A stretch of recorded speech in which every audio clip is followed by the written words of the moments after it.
श्री सच्चिदानंद भगवान की। प्रेमी भक्त क्या कहता है? प्रभु मेरे दिल में सदा याद आना, प्रभु मेरे दिल में सदा याद आना, दया करके दर्शन तुम अपना दिखाना, दया करके दर्शन तुम अपना दिखाना, प्रभु मेरे दिल में सदा याद आना, प्रभु मेरे दिल में सदा याद आना, दया करके दर्शन तू अपना दिखाना, दया करके दर्शन तुम अपना दिखाना, सदा जान कर दास अपने चरण का, सदा जान कर दास अपने चरण का, सदा जान कर दास अपने चरण का, सदा जान कर दास अपने चरण का, मुझे दीन बंधु तुम, मुझे दीन बंधु न दिल से भुलाना, मुझे दीन बंधु न दिल से भुलाना, प्रभु मेरे दिल में सदा याद आना, प्रभु मेरे दिल में सदा याद आना, दया करके दर्शन तुम अपना दिखाना, दया करके दर्शन तुम अपना दिखाना। क्या कहता है देखो, अभी यहीं पर इतने आप सभी लोग बैठे हो, अभी कोई यही आवाज लगाने लगे कि उस जगह पे 10-10 हजार रुपया मिल रहा है, तो यहाँ कौन रुकेगा? जितने बैठे हैं कोई है रुकने वाला? तो दर्शन, प्रभु के दर्शन की जरूरत है? नहीं। किसकी जरूरत है? रुपये की। जो सपने की माया को समझ जाता है, उसके लिए प्रभु के सिवाय और कुछ भी नहीं। वो 10-10 हजार रुपया जो मिल रहा है, जिसको ये दुनिया सपना दिखाई पड़ती है, वही उसे ज्ञान देगी। अंदर बैठा है वो ज्ञान देने वाला, वो बता देगा कि अरे तू क्या करने के लिए जाएगा। जो 10 हजार रुपया बांट रहा है उसका तू कर्जदार बन जाएगा। तो मेहनत करके कमा के खा। तुझे 10 हजार किसी का बांटा हुआ लेने से कोई फायदा, और ले लेगा तो तुझे कर्जा चुकाना पड़ेगा, वो नहीं जाएगा। लेकिन ऐसा लाखों में कोई एक। लोग क्या है, भंडारा होता है कि चलो खा लो खूब। भंडारे में भी जब तक कुछ चढ़ा न दो, भूल के मत खाना, खतरे से खाली नहीं। अगर खा लिया तो बहुत बड़ा नुकसान करते हैं, समझ लिया। लोग क्या कहते हैं कि अरे प्रसाद है। प्रसाद जानते हैं किसे कहते हैं? प्रसाद माने होता है कृपा, दया। तुम प्रसाद समझ रहे हो कि वो आम, इमली, अंगूर जो प्रसाद बट रहा है उसे समझ रहे हो? पूड़ी कचौड़ी, खीर बखीर जो बना हुआ है उसे समझ रहे हो कि प्रभु की दया और कृपा समझ रहे हो? दया और कृपा क्या होता है? इस दुनिया में कोई अपना नहीं है, केवल मेरा प्रभु है। यहाँ पर साधु महात्मा आए हैं, चलकर उन्हें भोजन कराएं। कुछ अगर हमारे पास जेब में है तो कुछ हम दान कर दें, ये है प्रसाद। ये है कृपा, ये है दया। उसको खा लिया, और जिसने भंडारा किया है, अगर वो दोषी पापी ज्यादा है, पाप कमाया, जो पाप कमाते ही रोज, कोई ऐसा बिरले होगा कि जो नहीं कमाता हो।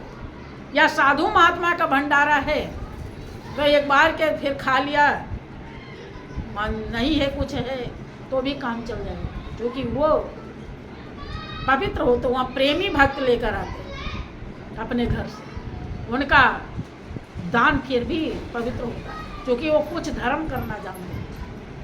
और जो नहीं करना जानता वो तो पूरा विष से भरा होता है। उस भंडारे को कभी खाना ऐसे नहीं। हाँ, खाओ तो जितना के खाओ उससे ज्यादा चढ़ा दो, तब कर्जा चुक जाएगा, और नहीं चढ़ाए तो कर्जा चढ़ जाएगा। वो भंडारा करने वाला ही करता है, इसीलिए अपना दोष पाप दूर करने के लिए ही करता है वो। आज से नहीं समझे तो आज समझ लेना, वो आपका पुण्य लेने के लिए, अपना पाप देने के लिए भंडारा करता है। सही भाषा यही है, ठीक है। तो कैसे, इसीलिए दुनिया को, दुनिया की चीजें ही सही लगती हैं, लेकिन जिसने समझ लिया सच्चाई को, वो कह रहा प्रभु मेरे दिल में सदा याद आना। ये नहीं कि थोड़ी देर के लिए, जब प्रभु सदा याद आएंगे तो ये दुनिया सदा के लिए खत्म हो जाएगी। भाई एक कुर्सी पर कौन कौन बैठेगा? एक कुर्सी पर एक ही बैठेगा, और जब दिल में हर हमेशा प्रभु याद आ रहे हैं तो दुनिया को याद आने की गुंजाइश है? बताइए।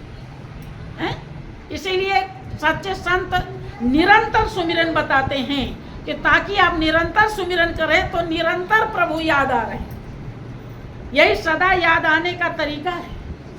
अगर आप सुमिरन कर रहे हो तो हमेशा समझिए कि हरदम प्रभु याद आ रहे हैं। देखो प्रार्थना क्या कर रहा है, वो ये नहीं मांग रहा है कि मेरी खेती बढ़ जाए, मेरा मकान ऊंचा हो जाए, मेरे बहू के बच्चा नहीं हो रहा बच्चा हो जाए, नौकरी लग जाए, वो नहीं मांग रहा। वो क्या कर रहा, प्रभु मेरे दिल में सदा याद। जान रहा ये तो कबाड़ खाना है, ये मांगने से क्या फायदा, ये मेरा कुछ भी नहीं, बल्कि इसे जो अपनी कमाई भजन भाव किए होंगे उसके बदले में मिल जाएगा तो वो भी खत्म हो जाएगा। इसीलिए वो कभी भक्त जो होता है वो कभी अपनी कमाई से मांगता नहीं है, चाहे उसे इस दुनिया से जाना ही क्यों ना पड़ जाए। वो जानता है कि कमाई बड़े मुश्किल से होती है। सच्ची कमाई, अनमोल खजाना, भक्ति की कमाई बहुत पुण्य प्रताप के बाद हो पाती है, नहीं होती। इसलिए कह रहा है कि प्रभु मेरे दिल में सदा याद आना। हमेशा जब प्रभु याद आएंगे तो दुनिया याद नहीं आएगी, दुनिया खत्म हो जाएगी तब प्रभु याद आएंगे। अर्थात दुनिया का महत्व नहीं रहेगा, महत्व प्रभु की रहेगी, क्योंकि वो समझ गया है कि तो खेल खेल में प्रभु ने दुनिया बना दी है। और जब प्रभु याद आ रहा तो दुनिया की कमी कहाँ है? भाई जिसका पति बहुत कुछ है, मान लीजिए कलेक्टर है, जज है, जब इतना पैसा कमा रहा है और वो खुश है तो घर वालों की खुशी के कौन वो है? वो तो अपने आप खुश हो जाएंगे। समझ रहे हैं? ऐसे जब प्रभु हमारा होता है तो अनंत दुनिया हमारी होती है। वो तो तनिक देर में पता नहीं कितनी दुनिया बना सकता है। इसीलिए हमेशा भाइयों बहनों उस प्रभु को अपना बनाने की कोशिश करो। आज तक दुनिया को अपना बनाने की कोशिश किया है, ये आपकी ना अपनी बनी है कभी, और न बन रही है ना बने। हाँ, बनेगा तो वही, जितना उसको अपना बना लोगे उतना आपका बन जाएगा। ठीक है? और ये कभी न बनी है, न बन रही, न बनी। ठीक है? हमेशा ना कुछ में तो ऐसे प्रार्थना किया करो, प्रभु बस मुझे तेरी जरूरत है, मेरे मालिक है, हम कुछ नहीं जानते, अबोध हैं, अज्ञान है, तू हमारा कैसे बनेगा तू ही जानता है। प्रभु क्या उपाय है, मैं नहीं जानता। ना कुछ जानो तो ऐसे प्रार्थना करो, वो सब जानता है। कि सकल पदार्थ है जग माही, कर्महीन नर पावत नहीं। देखो मीरा की शादी कर दी, जबरदस्ती डोली में बैठा दिया गया शादी के लिए, लेकिन मीरा पक्की थी। मीरा जानती थी कि मेरा एक ही है और दूसरा कोई भी नहीं। मैं उसको नहीं अपना बनाऊं कि जो आज बनाओ कल साथ छोड़ दे। मैं उसे अपना बनाती हूँ जो कभी साथ ना छोड़े। मैं उस बर को क्यों बरूं जो जन्मे और मर जाए, उस बर को बरती हूँ जो चुड़लो अमर हो जाए। नहीं, तो इसीलिए भक्त कहता है प्रभु मेरे दिल में सदा याद आना और दया करके दर्शन तू अपना दिखाना। कि सदा जान कर दास अपने चरण का। और दास किसके बने? जब रुपया बंटने लगे और भाग के चले जाएंगे तो किसके दास हैं? माया के कि भगवान के? आप विचार कीजिए, यहाँ कोई भी नहीं बचेंगे। अगर आ गया वो ऐसा अलाउंस तो सब भाग जाएंगे। इसका मतलब कोई भी भगवान का है तो दास कैसे? वो कह रहा सदा जान कर दास अपने चरण का। मुझे दीन बंधु अपने चरण में लगा, दिल से न भूलाना। क्योंकि ये सपने की माया को समझ गया है, सपने को सपना समझ गया है। सही को सही समझना ही आफत है, यही जीव नहीं समझ पाता। बहुत जन्मों से प्रयास करना पड़ता है। इसीलिए आप लोगों को समझाया जाता है कि तन से, मन से, धन से कुछ सेवा करो ताकि कुछ कर्म बनते रहें और एक समय आए कि आप इस सच्चाई को समझ लें। नहीं करेंगे तो नहीं समझ पाएंगे। कोई उपाय नहीं और दूसरा उपाय नहीं है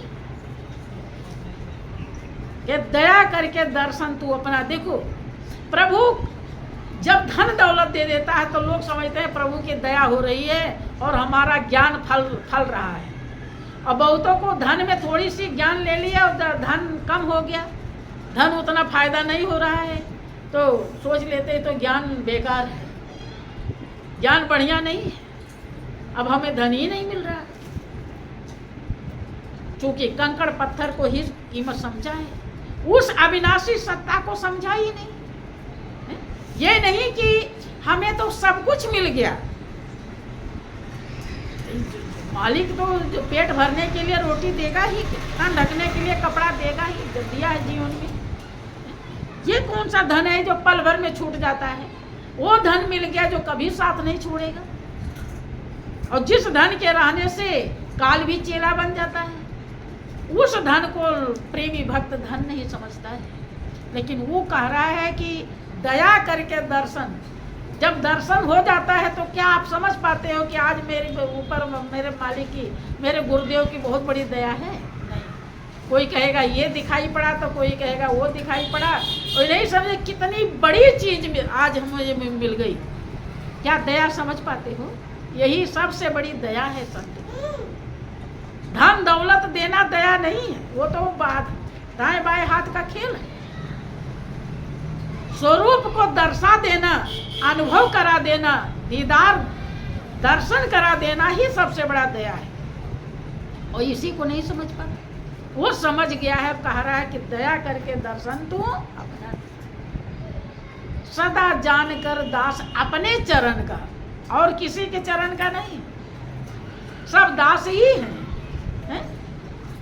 कोई धन का, कोई पत्नी का, कोई पति का, कोई बच्चों का, कोई पढ़ाई का, कोई लिखाई का, सब दास हैं।